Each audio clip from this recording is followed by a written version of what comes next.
I am James Maguki. I am the manager of collaboration technologies and classroom support at Indiana University. And I'm going to let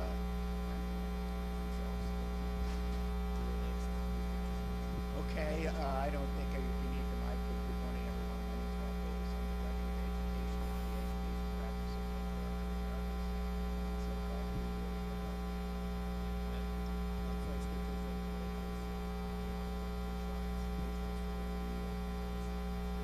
we make hard work. This particular instance, we make hard work to make lecture capture a better experience for. Thank you. So just a little outline, talking about what we're going to do this morning here. We've talked about who we are. I want to talk about the experience that I've had at my university with lecture capture, my journey, as it were. And then talk about some checklists, the things that we encountered, maybe some lessons learned, some tips maybe you guys can pick up too as you go through your journeys as well. And then we'll have a Q&A section at the end. So hopefully if I don't cover it in the presentation, or Frank and Matt don't cover it, then we'll have an opportunity for a Q&A. A few objectives this morning, some short and long-term lecture capture goals, assessing your requirements, talking about pain points again, your opportunities, and then something that's been extremely important for us in particular is this 360-degree data, the feedback loop that we've put in place has really allowed us to be successful. I would say that's really the most important thing we do, generally speaking, not just in terms of lecture capture, but technology, whether it's inside the classroom or for other online tools. So just a little background about Indiana University. We are now moving into our bicentennial year, almost 200 years old. We have well over 100,000 students. Those are both online and on our campuses that are distributed across the state of Indiana. We have 8 campuses, and we have another, I'm not even sure how many other learning centers distributed at other locations, sometimes shared with other universities, or they may be part of our School of Medicine and at hospitals as well. And of course, we have IU Online. So we're big, but I think what makes us different is we are one university. From an administrative point of view, we have one president. All of our administration, I won't say centralized, but it is definitely shared across the whole. So when we think about IT in particular, I'm not just thinking about one campus. I'm thinking about all of our campuses. I'm thinking about all of our centers all across the state. So I'll back up just a little bit. In 2014, for instance, we had a mess on our hands. We had faculty that had content in every location you can imagine. It might be on a disc or a VHS tape under their desk. It might be on YouTube. It might be anywhere. Vimeo, Box. Who knows? Where these systems are at. My group also managed some streaming servers. We had them all. We went through the whole kit and caboodle. We started with real servers, back in the late 90s, and Adobe Media servers and Wowza servers, Windows Media servers. We did QuickTime servers. We did it all, and it was an attempt to deliver content to all of the different platforms that were out there, and that was a big challenge. Just making a player that was visible to all of these different platforms took a person to keep that updated. So that was a problem for us.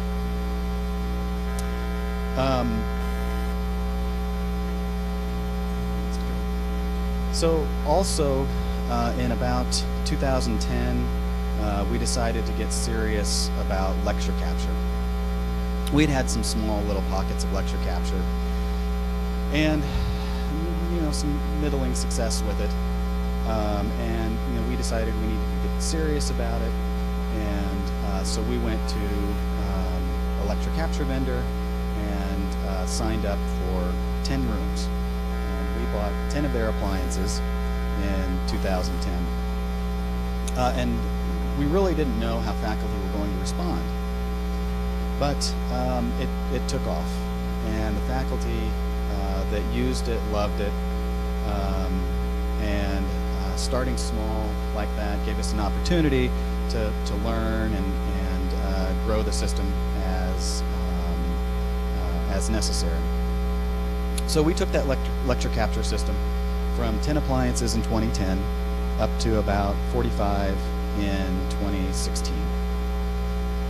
Primarily these were on 2 of our major campuses, but these are geographically dispersed all across the state.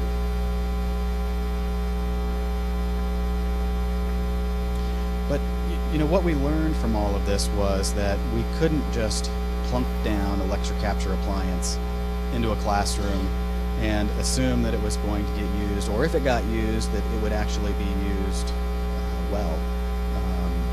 And so we learned that we had to take a very holistic approach to lecture capture, and holistic too. And we had to think about video in the larger sense. So that was the beginning. How do we capture video? How does it get processed through the workflow? How is it presented back to the faculty member? How is it then presented back to the students? How does that system work inside of the classroom? So it really meant taking a look at everything that we do, everything that we touch inside of a classroom, as well as all of the online tools that the students use to access content. So it meant touching everybody, talking to faculty, talking to the administrators for our learning management system, all of these things to make this work as seamlessly as we wanted it to be.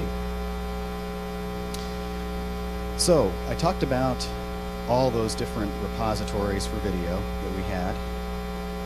Now we added a lecture capture system on top of that. So we've got all of these different systems that are out there, right? Nothing is, we've got the holistic view. How do we bring it together? So we knew that we needed a large video management platform to unite all of this content. And so we did the normal thing. We did an RFP. We have a very rigorous evaluation and piloting process that we go through. So we, in the IT organization, identified what we thought were 3 video management platforms that would meet the needs of Indiana University. We took those 3 video management platforms, put them into this evaluation and pilot process, used faculty, used real classes, and then gained their feedback. And basically we sat down with those faculty members and said, okay, what do you guys want to do? And it was clear they wanted Kaltura. So we chose Kaltura as our video management platform, and started to unite all of this content into this one repository. So this is a journey, and I know I keep kind of moving along this timeline, and organizational charts don't really, they're pretty boring. But in this case, it was really important to the success of video in our classrooms. And the reason was because throughout this process, we found that we had people on different teams across the organization. And while all of those people were fantastic people, they all felt like they had a job and a responsibility for their particular piece of this pie that we had to put together. And normally, we can create teams to come together, and you solve a project and you move on to the next.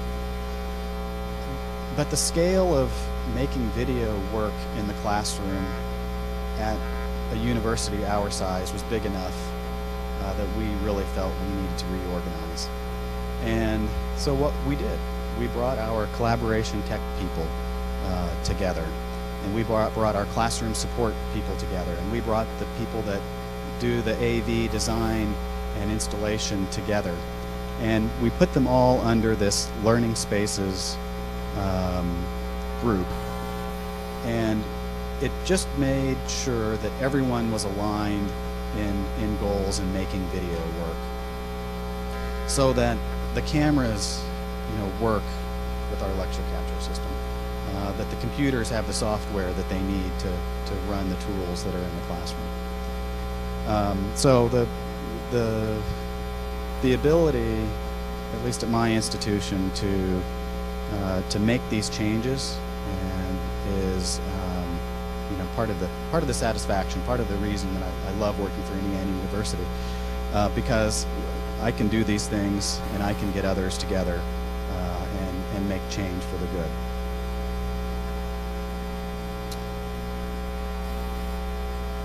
A little bit later on, but kind of running in tandem along with our video project, we started another initiative, and this is an active learning initiative. I think most universities are working on active learning initiatives as well.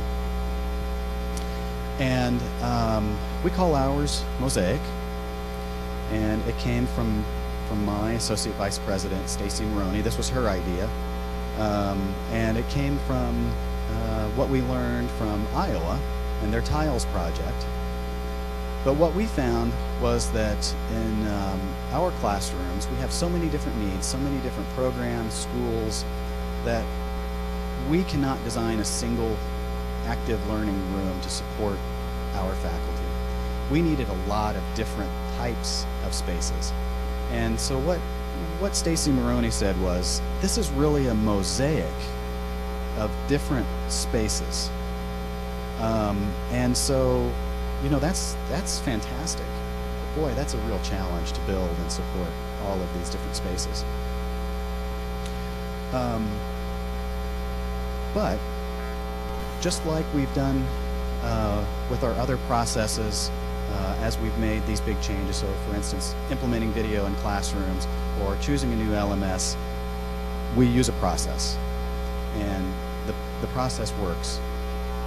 And it's a feedback loop. It's a constant feedback loop. How we interact with faculty, how we support faculty.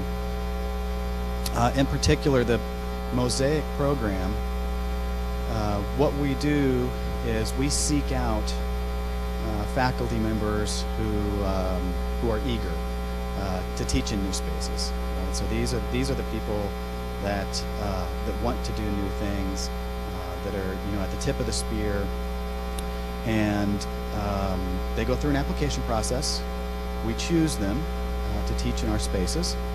We may build a space for them, but we provide training, we provide support. They get a small stipend. So we throw a lot at them and a lot at these rooms. What we get back then is feedback from them, and they tell us, well, this this screen sharing software really stinks, or whatever, and we go back and we'll make a change and help set direction. From there, then we can take those tools, those lessons learned, and start to filter those down to the rest of our classrooms. So we were just having a conversation just a little bit ago. One of our rooms is now going through this feedback process, and of course we've been working with the faculty the last 2 semesters closely. I have support people on my team. We have instructional designers. So we'll start with a survey. So we have 25 faculty members teaching in this particular room. It's towards the end of the semester. We send the survey to the faculty. They give us feedback. Sometimes it's different than what we had expected. but we take from that and learn. So it may be that next semester we need to find a different mix of faculty for the room. The technology may not fit the faculty, or the technology in the room may need to be changed. So we'll go back to those faculty members and figure out what they need and make the adjustments.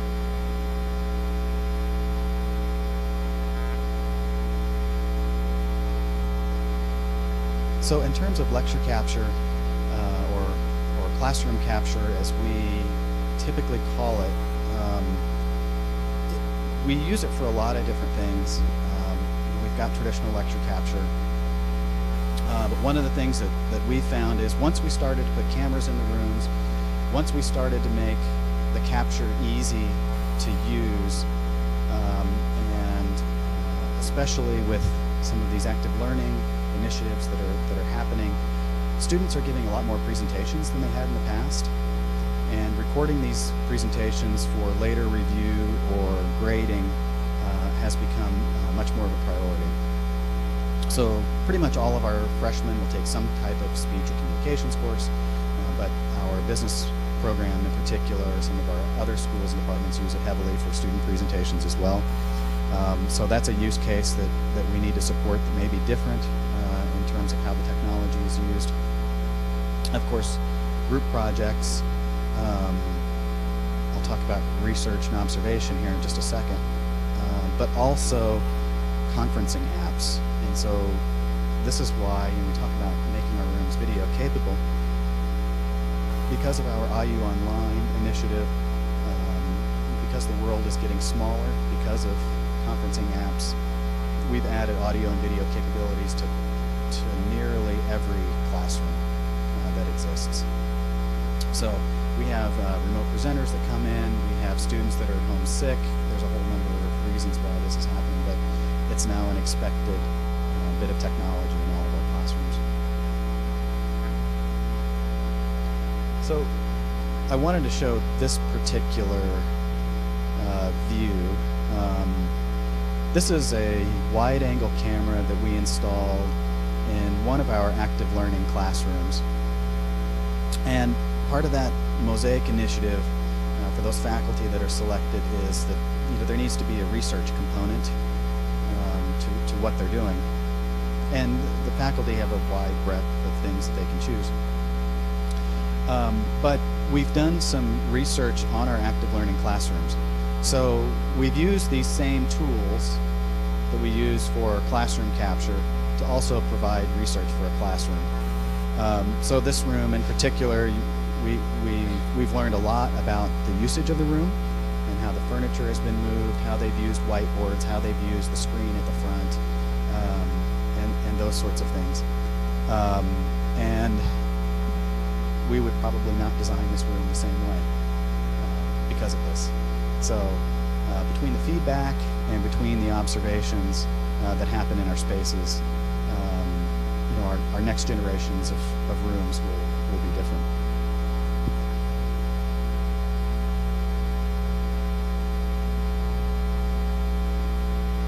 One of the other major components of video management that we looked at, or deciding factors, really was the accessibility factor. And what we liked about Kaltura in particular was the workflow that they offered for accessibility, the ability to provide VPATs and all of these things for the video, for all the web pages.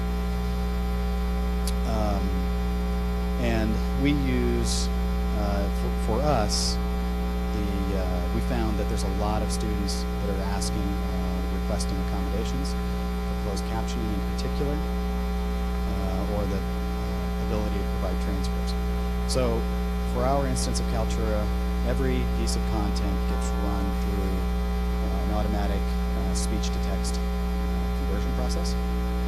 So that's machine generated. And of course the quality is dependent upon microphone quality, all of these different things, accents, but what we found since we've been doing this for the last couple of years, that many other learners, not just those that get accommodations from our accessibility office, but many other learners are using the closed captions. It seems to help them. So the feedback from the students has been very positive, even knowing that the automatic speech recognition is not perfect. It's been very useful. But what Kaltura also does is provide a workflow that makes it easy for our faculty to request a human captioned version as well.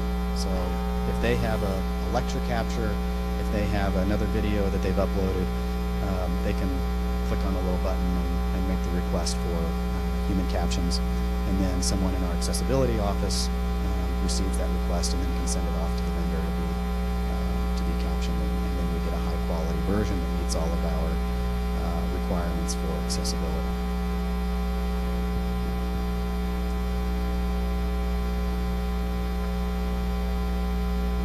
So that's pretty much me in our journey for lecture capture at Indiana University.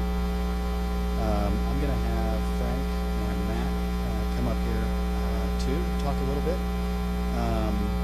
But a couple things, you know, I'm from Indiana University. I'm not paid by Kaltura. I'm not paid by Matrox. I'm here because we came up with a solution that worked for us.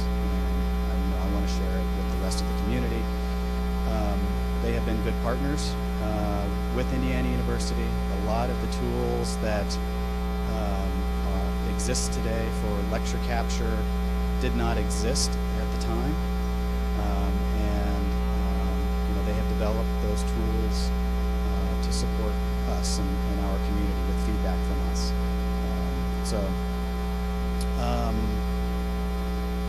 A couple things. We use the Matrox Monarch LCS lecture capture appliance, which is it's a dual stream recording box, works inside of Kaltura with both streams show up in the dual player version. We've got scheduling capabilities when we use those appliances. We're using, I think, 65 of the Matrox appliances now in classrooms. The rest of the classrooms are using Kaltura's software lecture capture. And the reason we use the hardware appliances are because we have rooms that have different types of technology. So we may have multiple sources, multiple projectors, document cameras, players, you name it, that we need to capture. The Matrox Monarch LCSs are nice because they just record whatever's happening in the classroom. So whatever happens gets recorded, gets uploaded into Kaltura automatically. If it's scheduled to do so, it will get posted inside of the LMS course automatically so the students see it. And then you know, the captioning is created automatically. So it's a completely automated process from start to finish. We schedule it once at the beginning of the semester and we don't touch it again. I think that's pretty much it. I'll kind of hand it over here to these guys and let them talk a little bit more about it. And then we'll have some Q&A.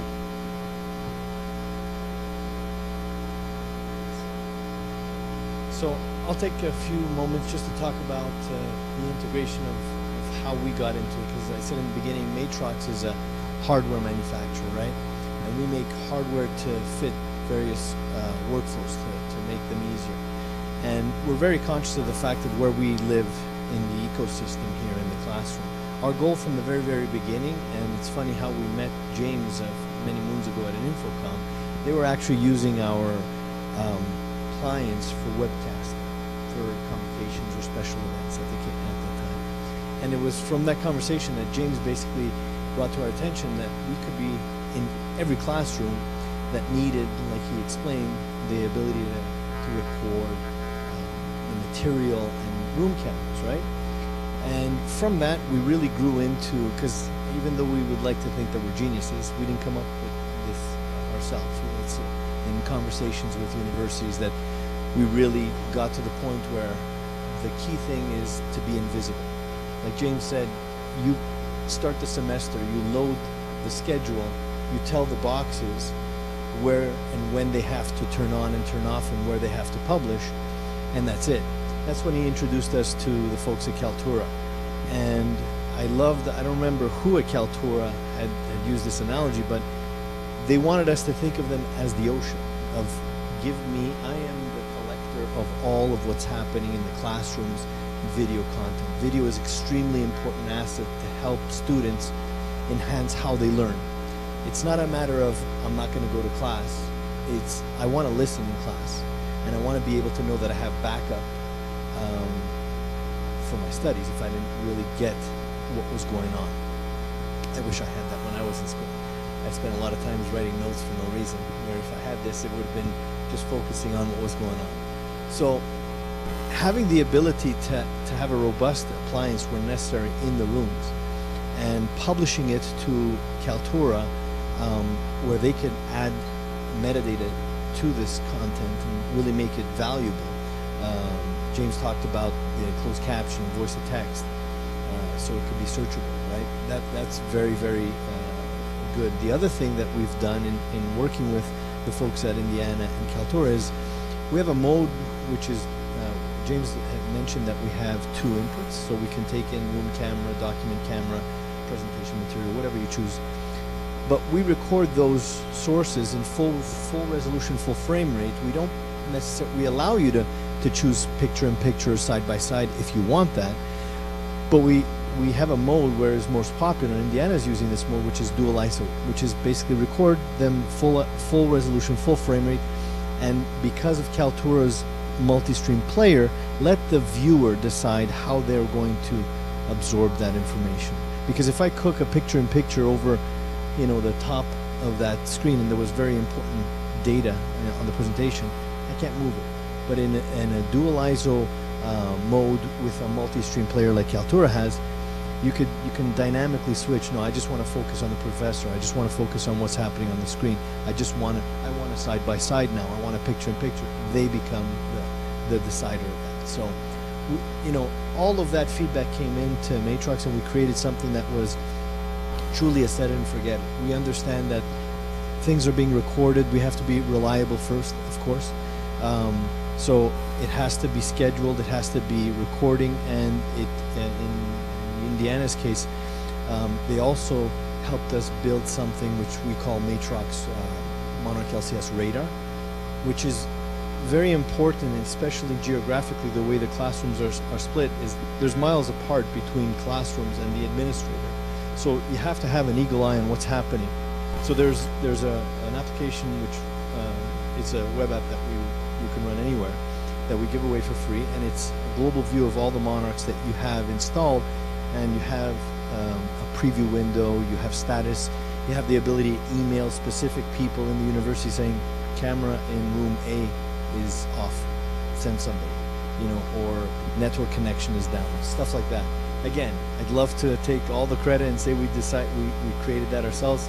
We didn't. It's through conversations with people like James that it was made possible.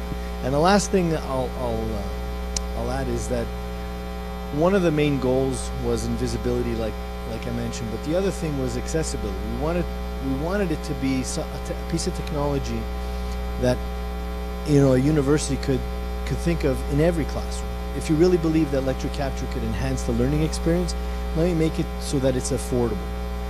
And Matrox, hardware manufacturer, our model was you buy it, it's yours, it's $24.95 list price before EDU discount, and it's yours. You don't pay me an extra fee on that unit, ever.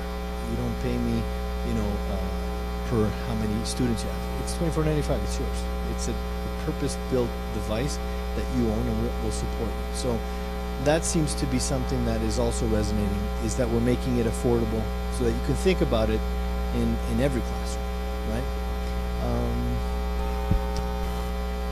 think that covers me. Matt, would you like to add anything?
brings us to the Q&A.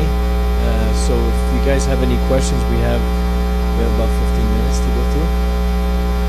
Show of hands. Yes.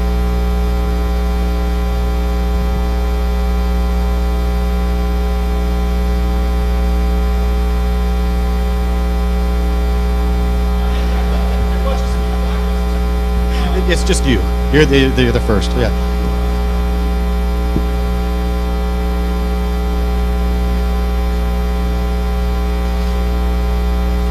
Sure, I will repeat the question. So,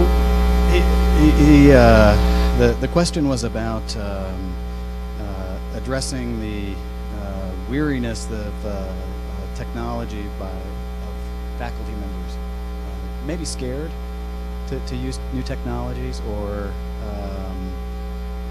just not prepared for it.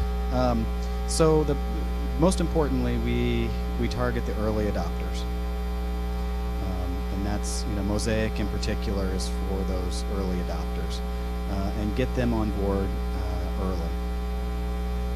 The other thing that we do is try to make the technology as brain dead simple as possible. And I don't mean that, I'm not demeaning faculty at all, because when you're in front of a class, you're trying to run your class, it needs to be simple and it needs to just work. And if it takes somebody to come into the room and train you to use it, then it's not as simple as it needs to be. And so I think those two things in particular have made a big difference in driving adoption. We also look for consistency. So we've all got islands. Our School of Business is a bit of an island, or School of Education, School of Law, and they have particular needs, and of course they've got pride in the things that they do, and they want to do things a certain way. But because our IT organization is large, and we work closely with the local IT staff, we try to come up with solutions that work across all of the schools and departments, across all of the campuses. And it makes it easier for a faculty member. If it's a law faculty member who for some reason gets scheduled in a business school room, the technology is not completely different between those rooms. So that makes it a little bit easier to move them onto something new and drive adoption. Does that answer your question? Okay.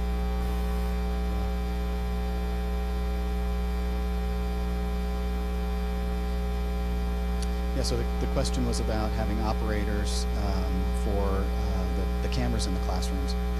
And, we used to, and we just got to a scale that we could no longer provide operators for our classrooms. So we do not. We use a mix of cameras, and what we've really tried to do, this gets down into our streamlining that we're working on. We have all of our own we use Crestron. We have all of our own Crestron programmers. We've come up with modern, clean UIs and consistent UIs to try and make it easy to frame the cameras. Some of the rooms have auto-tracking cameras in them as well.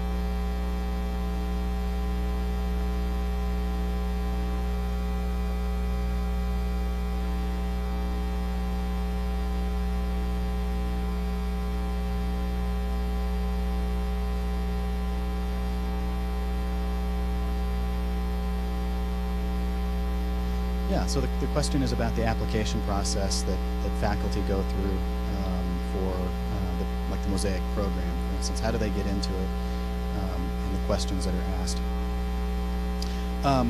And I'll be honest, we have some other people from our Center for Teaching and Learning, our different centers, that really administer that process, that application process. But there are a number of things that are in there, and they look for people that are trying to do to try and ferret out the faculty members who are trying to do things that are new and innovative, things that are collaborative in nature, those types of things. So was that, you mentioned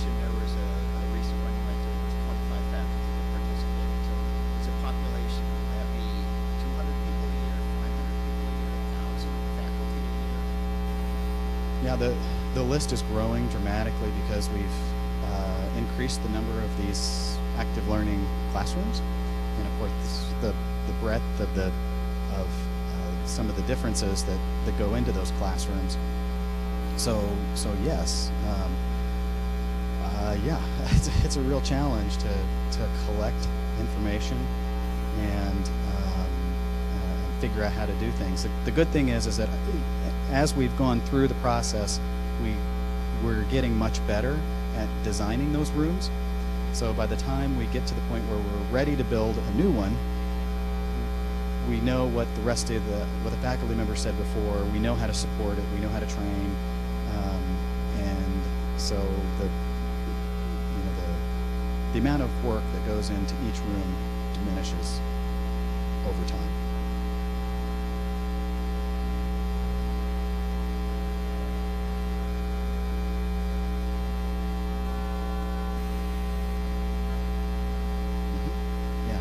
So standard equipment in terms of AV equipment in the classroom, it depends on the classroom, but we use a mix of Sony, Audio, ndiana cameras. Depends on what we need in the room for the camera, but not really. I mean, they're all pretty good, honestly.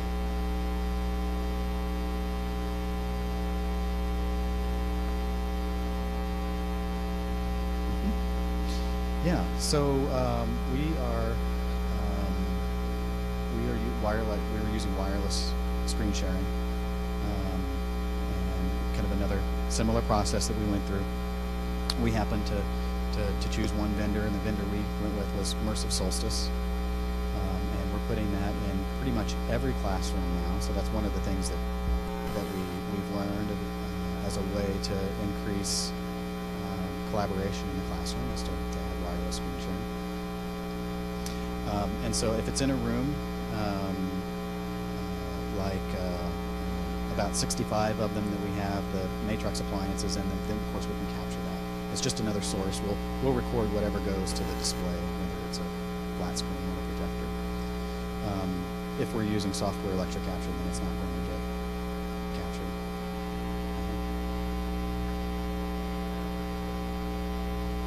No, it's good.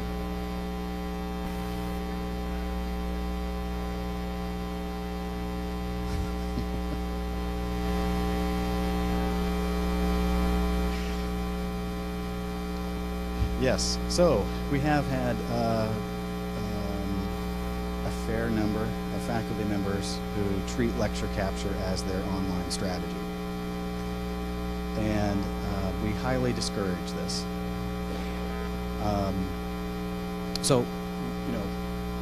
Lecture capture has been very successful for us. The feedback has been very positive, but it is not our online strategy.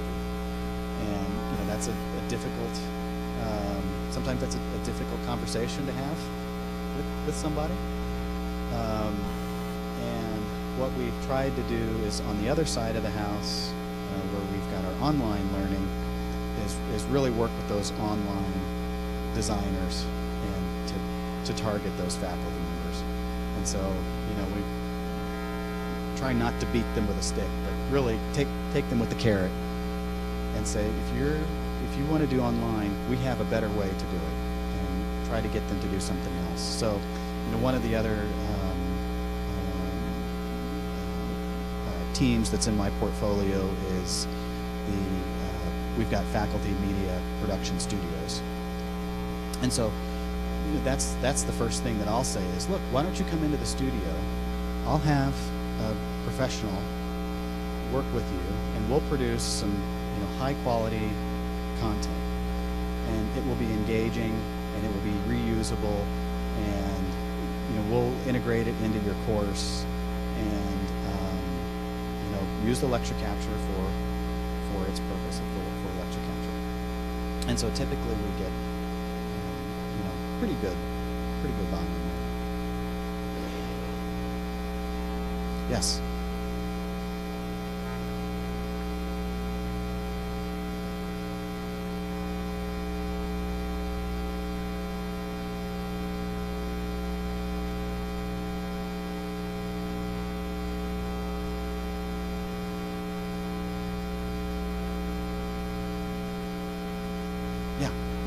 Okay, so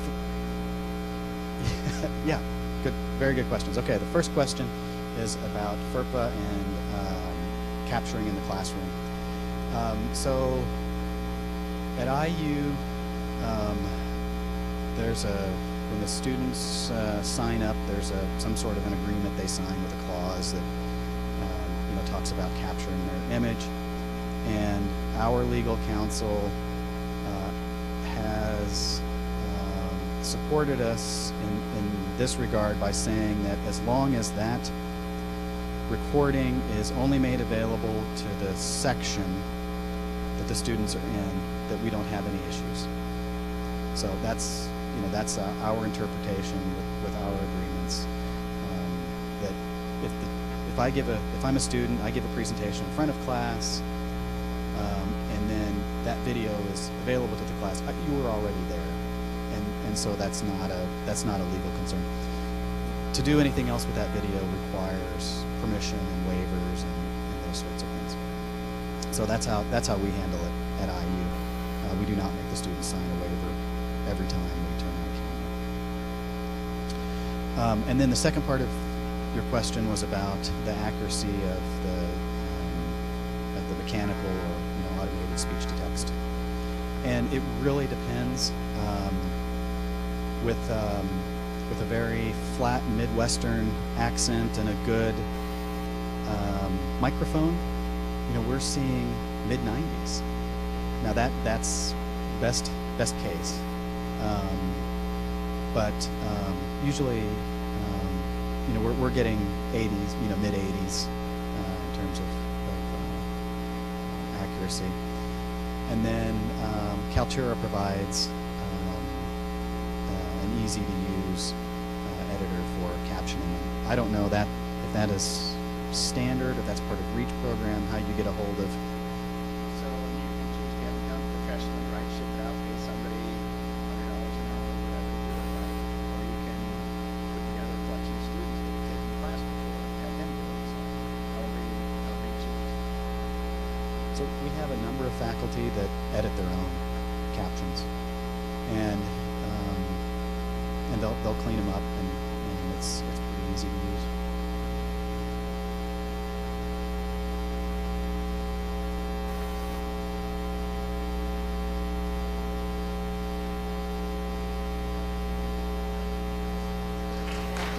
Thank you. Thank you.